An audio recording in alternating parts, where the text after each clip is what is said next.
Start with the name of Allah, who is most kind and most merciful. Dear friends, Assalamu alaikum. My name is Adil Latif, and today we are going to discuss our topic of logics and critical thinking, lecture number 11. Today we are going to discuss the topic categorical proposition. Let us start our topic without wasting time. Categorical proposition क्या होता है? Categorical proposition means classes, categories, groups. ठीक हो क्या? Categorical जो word है उसका ये मतलब है क्लासेस, कैटेगरीज किसी चीज़ का ग्रुप।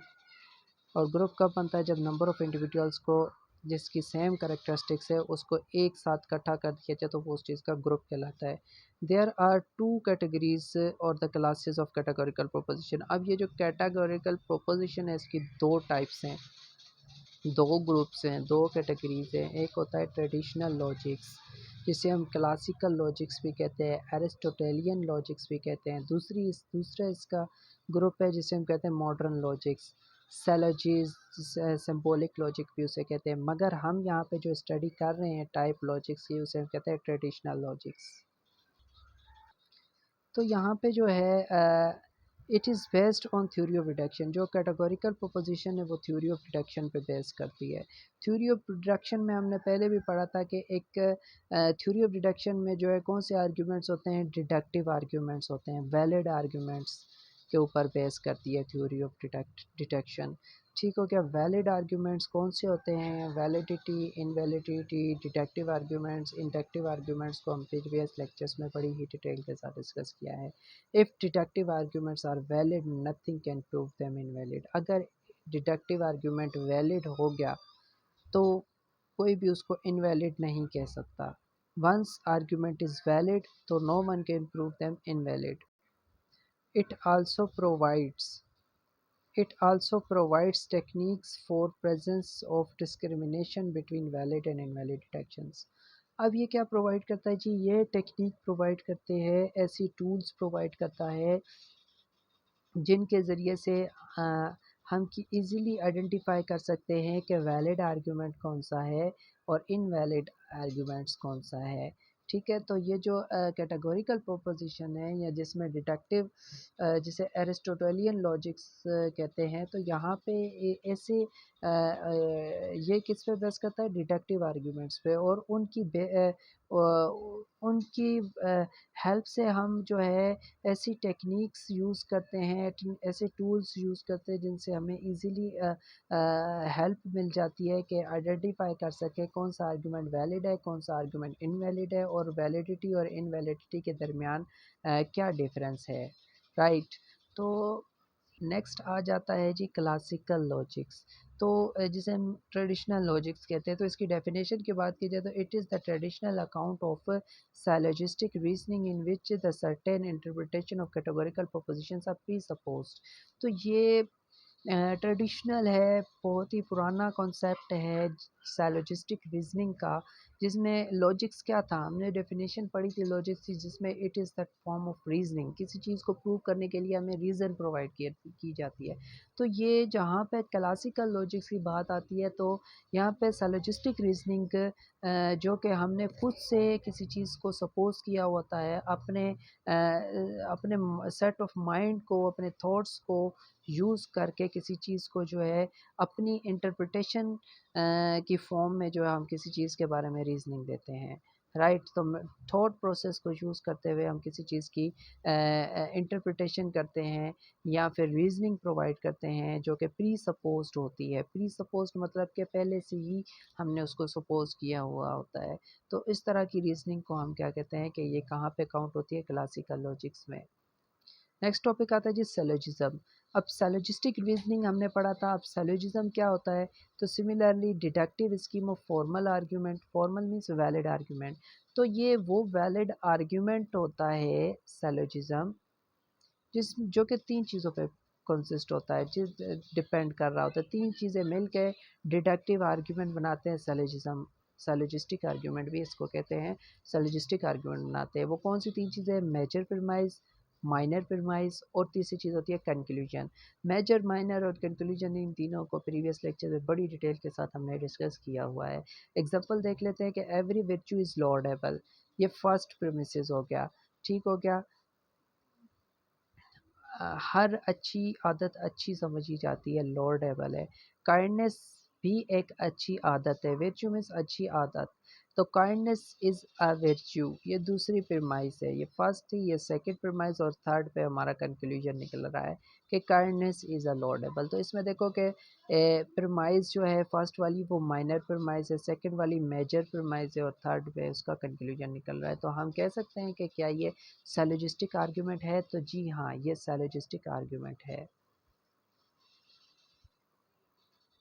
अब इसी कैटेगोरिकल प्रोपोजिशंस की 4 टाइप्स होती हैं। इससे पहले भी एक टाइप थी जी नेम, वो यहाँ पे लिखा हुआ नहीं हुआ, नेम। फिर सेकंड पे आती है क्वालिटी, क्वांटिटी और distribution. Name, quality, quantity, distribution, these are the 4 types of categorical proposition. Let me discuss it one by one. तो सबसे पहले आता है जी क्वालिटी। क्वालिटी या तो अफर्मेटिव होगी या तो नेगेटिव होगी, right. So the quality of categorical proposition is either affirmative or negative depending upon whether it affirms or denies the membership। ठीक हो गया। या तो वो एक proposition होगी ना, वो या तो किसी चीज़ को अफर्म कर रही होगी, मीन्स कि उसका आंसर यस में होगा, या फिर उसका आंसर नो में होगा। ठीक हो गया। जब उसका आंसर यस या नो में हो तो उस तरह की प्रोपोजिशन को हम कहते हैं कि ये उसकी क्या कौन सी टाइप है जी, क्वालिटी को रिप्रेजेंट कर रहा है। तो क्वालिटी से पहले इस चार्ट को देखें अगर हम, तो हमें काफ़ी चीज़ें इनिशियली क्लियर हो जाती हैं कि हमारी जो यहाँ पे यहाँ पे ये है जी कैटेगोरिकल प्रोपोजिशन की टाइप्स हैं। ठीक है, हमने कहा था कितनी टाइप्स होती हैं, 4 टाइप्स होती हैं। पहला नंबर जो है नेम, फर्स्ट टाइप क्या थी, नेम, कि हमने जो है प्रोपोजिशंस को नाम दिया हुआ है उसकी डिफरेंट टाइप्स की बेस पे। तो सबसे पहले ऑल, एस, एस हमारा होता है, इसको हम कहते हैं सब्जेक्ट। क्या कहते हैं एस को? सब्जेक्ट कहते हैं, राइट। और पी हमारा होता है प्रेडिकेट, राइट, कि जो वर्ड एस की जगह पे यूज़ होगा उसे हम कहते हैं सब्जेक्ट, और जो वर्ड पी की जगह पे यूज़ होगा उसे हम कहते हैं predicate. All S are P, तो उसका नाम, अगर इस तरह की कोई प्रोपोजिशन है जिसमें ऑल के बाद सब्जेक्ट आता है, फिर आर लगता है, फिर पी लगता है, प्रेडिकेट टर्म लगती है, तो उसे हम नाम देते हैं ए का। अब इसकी एग्जांपल मैं बताता हूँ। जैसा कि यहाँ पे देखें कि all dogs are mammals, all dogs are mammals. अब यहाँ पे डॉग्स क्या है? डॉग्स एक सब्जेक्ट टर्म है, और प्रेडिकेट क्या है? मैमल्स एक प्रेडिकेट टर्म है। तो इस तरह के जो आर्गुमेंट है, all S are P, all subjects are predicate, ठीक है, इस तरह की टर्म्स जो है टर्म, इसमें ये जो एग्जांपल थी, ये हमारी जो ऑल डॉग्स आर मैमल्स वाली एग्जांपल थी, इस प्रोपोजिशन में हमें ये पता चल रहा है कि डॉग्स जितने भी हैं हमारे पास, या ग्रुप ऑफ डॉग्स जितने भी हैं, वो हमारे मैमल की कैटेगरी में आते हैं, राइट। जितने भी, ऑल मीन्स के एवरी डॉग इज़ मैमल, जितने भी डॉग्स हैं वो मैमल्स हैं। तो इसको हम शॉर्ट में क्या कहते हैं? All S are P, right, के सब्जेक्ट क्या है डॉग्स और मैमल्स क्या है प्रेडिकेट, तो इसको हम कहते हैं ऑल एस आर पी। और इस तरह की जो, इस टाइप की जो प्रोपोजिशन होगी उसे हमने नाम दिया है ए, और शुरू में आल लगा हुआ है, तो इससे पता चलता है कि ये क्वालिटी है। ठीक हो गया, यस में आंसर दे रही है। और यहाँ पे जो क्वालिटी है वो कौन सी है? अगर तो सॉरी, ये क्वालिटी की बात नहीं हो रही, यहाँ पे क्वांटिटी की बात हो रही है। ठीक है, यहाँ पे क्या है? QUAN, क्वांटिटी की बात हो रही है कि अगर हमारे पास स्टार्ट में कैटेगोरिकल प्रोपोजिशन के आल लगा हुआ है तो वो एवरी मेंबर ऑफ सब्जेक्ट की बात कर रहा है। ठीक है, कि सारे डॉग्स जो हैं वो मैमल हैं, all dogs are mammals. It means के एवरी मेंबर ऑफ डॉग की बात हो रही है, तो वो यूनिवर्सल उसकी क्वालिटी होगी, और क्वालिटी यूनिवर्सल होगी। अगर वो एक पर्टिकुलर मेंबर की बात करता तो वो पर्टिकुलर उसकी क्वालिटी होती। अभी देखो कि दूसरी जो है हमारे पास कैटेगोरिकल प्रोपोजिशन, उसमें हमारे पास जो है यहाँ पे क्या क्या है type? No S S P, मतलब कि नो एज सब्जेक्ट, मान लीजिए कि सब्जेक्ट हमारा है डॉग, प्रेडिकेट हमारा है मैमल्स, ठीक है। तो हमने कहा कि नो डॉग्स आर पी या नो डॉग इज़ पी, कि कोई भी डॉग जो है वो पी मीन्स प्रेडिकेट, कोई भी डॉग जो है वो मैमल नहीं है। तो इस तरह की कैटेगोरिकल प्रोपोजिशन जिसके स्टार्ट में नो लगा हुआ हो उसको हम नाम देते ई का, और जिसके आखिर में स्टार्ट में सम लगा हो कि सम एस इज़ पी, मतलब कि सम सब्जेक्ट क्या है यहाँ पे डॉग है एग्जांपल के तौर पे, इज़ मैमल, तो कुछ डॉग जो हैं वो मैमल हैं। अब यहाँ पे जो एस है वो किसी एक डॉग को रिप्रेजेंट कर रहा है, तो उस इस तरह की प्रॉपर्टीज प्रोपोजिशन को हम कहते हैं नाम देते हैं आई का। और सम एस इज़ नॉट पी, अब यहाँ पे जहाँ पे नॉट लगा है तो सम एस इज़ नॉट पी का मतलब है कि कोई एक डॉग ऐसा है जो कि मैमल नहीं है, बाकी सारे डॉग्स जो है वो मैमल्स हैं। तो ये हमने यहाँ पे सपोज किया फोर्थ कैटेगरी में। तो इस तरह की जो प्रोपोजिशन है उसको हम कहते हैं नेम देते हैं ओ का। तो यहाँ पे फर्स्ट पे आता है जी आल एस आर पी, जितने भी डॉग्स हैं वो मैमल्स हैं। नो एस एस पी, जिसको नाम दिया ई का। सम एस एस पी, आई का नाम दिया। सम एस इज नॉट पी, ओ का नाम दिया। तो ये हो गया जी नेम वाला कॉलम हमारा कंप्लीट हो गया। तो let me talk about the quantity. अब सेकंड टाइप आती है क्वांटिटी की। अब क्वांटिटी में देखें कि आल यूज़ हुआ है, स्टार्ट में क्या यूज़ है आल, आल एस आर पी। अगर आल वाला आल स्टार्ट में लिखा हो तो याद कर लीजिए कि ये यूनिवर्सल की बात कर रहा है। इट मीन्स कि हर मेंबर एस का पी में मौजूद है। All dogs are P, all dogs are mammals, जितने भी डॉग्स हैं वो क्या हैं, डॉग्स जितने भी हैं वो मैमल्स हैं फर्स्ट के मुताबिक, तो वो यूनिवर्सल होगा। नो एस एस पी, यहाँ पे भी एवरी मेंबर की बात कर रहे हैं कि नो डॉग्स आर मैमल्स, मतलब कि मैमल्स हमारे पास मान लीजिए कि डॉग्स हमारे 100 हैं और 100 में से एक भी डॉग मैमल नहीं है, तो ये भी जो है यूनिवर्सल है। ये भी क्या है, इसकी क्वांटिटी यूनिवर्सल है क्योंकि ये सारे डॉग्स की बात कर रहा है। सम यहाँ पे जो है सम को हम कहते हैं एट लीस्ट, कम अज़ कम एक, ठीक है, मेंबर, कम अज़ कम एक यूनिट या एक मेंबर। तो सम एस एस पी का मतलब ये है कि एक डॉग ऐसा है जो कि मैमल है, कम अज़ कम एक डॉग ऐसा है जो कि मैमल है, बाकी सारे डॉग्स मैमल नहीं है। तो सम जहाँ पे यूज़ होगा उसकी क्वांटिटी जो होगी वो पार्टिकुलर कहलाएगी। यहाँ पे भी सम यूज़ हुआ है तो इसकी भी क्वांटिटी जो है पी फोर पार्टिकुलर होगी, राइट। तो ये दूसरा कॉलम भी हमने इस तरह से 4 टाइप्स के ज़रिए से हमने देख लिया। उसके बाद बात होती है जी क्वालिटी की। ये हमारे पास जो कॉलम है ये क्वालिटी का है, क्यू एल का मतलब है क्वालिटी, क्यू एल क्वालिटी है जी, ठीक है। कि क्वालिटी हमें बताती है कि या तो ये यस में आंसर दे रहा है, किसी प्रोपोजिशन को सपोज कर रहा है, मतलब कि किसी भी कोई भी प्रोपोजिशन है वो अफर्मेटिव है, पॉजिटिव है, कोई सेंटेंस पॉजिटिव है तो क्वालिटी अफर्मेटिव कहलाएगी। कोई सेंटेंस नेगेटिव है, नो में आंसर कर रहा है, तो वो क्या हो गई, वो उसकी क्वालिटी क्या हो जाएगी, नेगेटिव हो जाएगी। जैसे कि आल एस आर पी, जिसमें आर लगता है तो वो क्या होता है, वो इसकी क्वालिटी होती है पॉजिटिव सेंटेंस है तो अफर्मेटिव क्वालिटी होगी। जबकि यहाँ पे नो लगा हुआ है, तो जिस भी कैटेगोरिकल प्रोपोजिशन में नो या नोट का यूज़ होगा तो वो नेगेटिव कहलाती है। तो देखो यहाँ पे नो एस एस पी, ये नेगेटिव होगी इसकी क्वांटिटी। सम एस एस पी, इसमें नो का कोई जिक्र नहीं है, ये अफर्मेटिव मीन्स पॉजिटिव होगी। सम एस एस नॉट पी, यहाँ पे फिर नॉट यूज़ हुआ है तो ये नेगेटिव क्वालिटी होगी, राइट। तो क्वालिटी या तो पॉजिटिव होती है या तो नेगेटिव होती है। नेक्स्ट अगर हम बात करें तो डिस्ट्रीब्यूशन में हमारे पास होता है ये जो है इसकी फोर्थ टाइप है डिस्ट्रीब्यूशन। तो डिस्ट्रीब्यूशन में हमारे पास दो चीज़ें होती हैं, एक होता है सब्जेक्ट और दूसरा होता है प्रेडिकेट।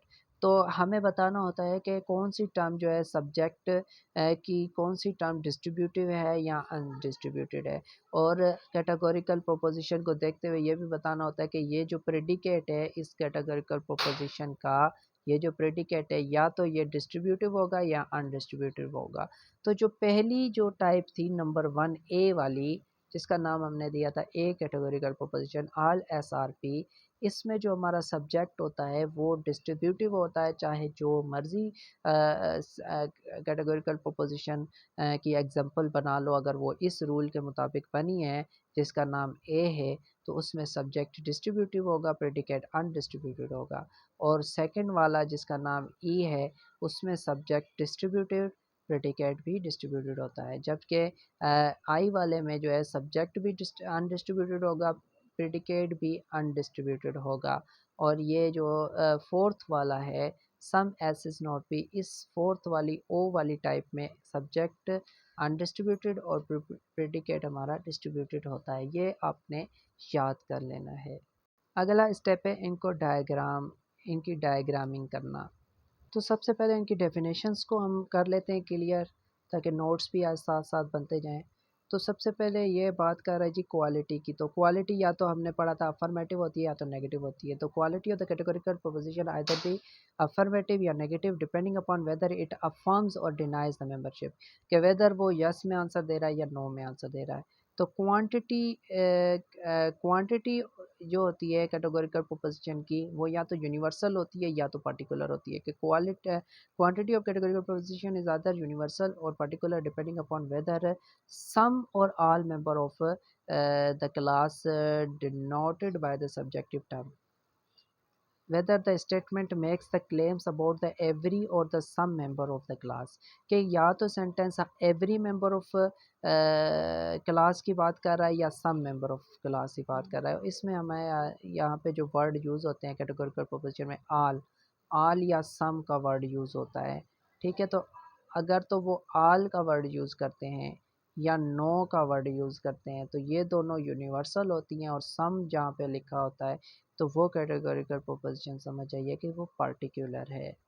और जो यूनिवर्सल कैटेगोरिकल प्रोपोजिशन की क्वालिटी यूनिवर्सल वाली है उसमें वो एवरी मेंबर ऑफ क्लास की बात करेगा, क्लास में जितने भी मेंबर है सब की बात करेगा। जबकि पार्टिकुलर में किसी खास एक मेंबर की बात करता है। डिस्ट्रीब्यूशन में हमने क्या कहा था कि डिस्ट्रीब्यूशन जो होती है, distribution is attribute of subjective term और predicate term of the proposition. हमने पहले भी बताया था कि हमें कैटेगोरिकल प्रोपोजिशन के अंदर दो चीज़ें इंपॉर्टेंट होती हैं, एक होता है सब्जेक्ट और दूसरा होता है प्रेडिकेट टर्म। उन दोनों टर्म्स की बेस पे हम बताते हैं कि डिस्ट्रीब्यूशन उसकी बताते हैं। एट्रीब्यूट ऑफ डिस्ट्रीब्यूशन क्या है इस कैटेगोरिकल प्रोपोजिशन की, तो हम ने पीछे पढ़ा था कि कौन सी टाइप हो तो सब्जेक्ट जो है डिस्ट्रीब्यूटेड होगा या अनडिस्ट्रीब्यूटेड होगा, और अगर वो प्रेडिकेट है कौन सी टाइप का है कैटेगोरिकल प्रोपोजिशन का तो वो जो है डिस्ट्रीब्यूटेड हो गया अनडिस्ट्रीब्यूटेड। तो सेकंड डेफिनेशन इसकी है कि a term is distributed if the proposition makes assertion about the every member of the class. कि कोई टर्म डिस्ट्रीब्यूटेड तब होती है जब वो एवरी मेंबर ऑफ क्लास की बात करे, मीन्स वो यूनिवर्सल हो। और if it does not, if it, वो कहता है कि if it does not then it is undistributed. अगर वो एवरी मेंबर ऑफ क्लास की बात नहीं कर रही है, किसी एक पर्टिकुलर चीज़ की बात कर रही है तो वो क्या होगी, अनडिस्ट्रीब्यूटेड होगी। ठीक हो गया। अब सेकंड डेफिनेशन इसकी ये है कि if subjective term and predicate term combinedly talks about the every member of class then it is distributed. अगर वो सब्जेक्टिव टर्म और प्रेडिकेट टर्म दोनों जो है एवरी मेंबर ऑफ क्लास की बात कर रहे हैं, यूनिवर्सली बात कर रहे हैं, तो वो डिस्ट्रीब्यूटिव टर्म होती है। अगर नहीं इसमें से कोई एक भी इंडिविजुअली किसी एक पर्टिकुलर करेक्टरिस्टिक की बात कर रहा है या यूनिट की बात कर रहा है तो वो अनडिस्ट्रीब्यूटेड टर्म हो जाएगी। अब यहाँ पे देखें कि फर्स्ट क्लास जो होती है वो एक होती है सब्जेक्ट, दूसरी सेकंड क्लास जो होती है वो या सेकंड कैटेगरी होती है प्रेडिकेट टर्म, पी से डिनोट करते हैं उसको। ठीक है, तो ऑल एस आर पी, इसकी एग्जांपल इस तरह से है कि all dogs are mammals, no S are P, no dogs are mammals, some S are P, some dogs are mammals, some S are not P, some dogs are not mammals. तो इस इनको हम जब नेम देते हैं तो first वाली को ए का नाम देते हैं, दूसरी को ई का, तीसरी को आई का और चौथी को ओ का। ए ई आई ओ, ये जो है ये कैटेगोरिकल प्रोपोजिशन के नाम है। होप्स हो कि लेक्चर आपको अच्छा लगा होगा और अंडरस्टैंड हुआ होगा। मज़ीद लेक्चर्स इस तरह के जो है हम ज़रूर बनाएंगे, और चैनल को अगर वीडियो अच्छी लगी हो तो लाइक और सब्सक्राइब करें ताकि मज़ीद इंपॉर्टेंट और इन्फॉर्मेटिव वीडियोस आपके सामने शेयर हो सके। टेक केयर, अल्लाह हाफिज़।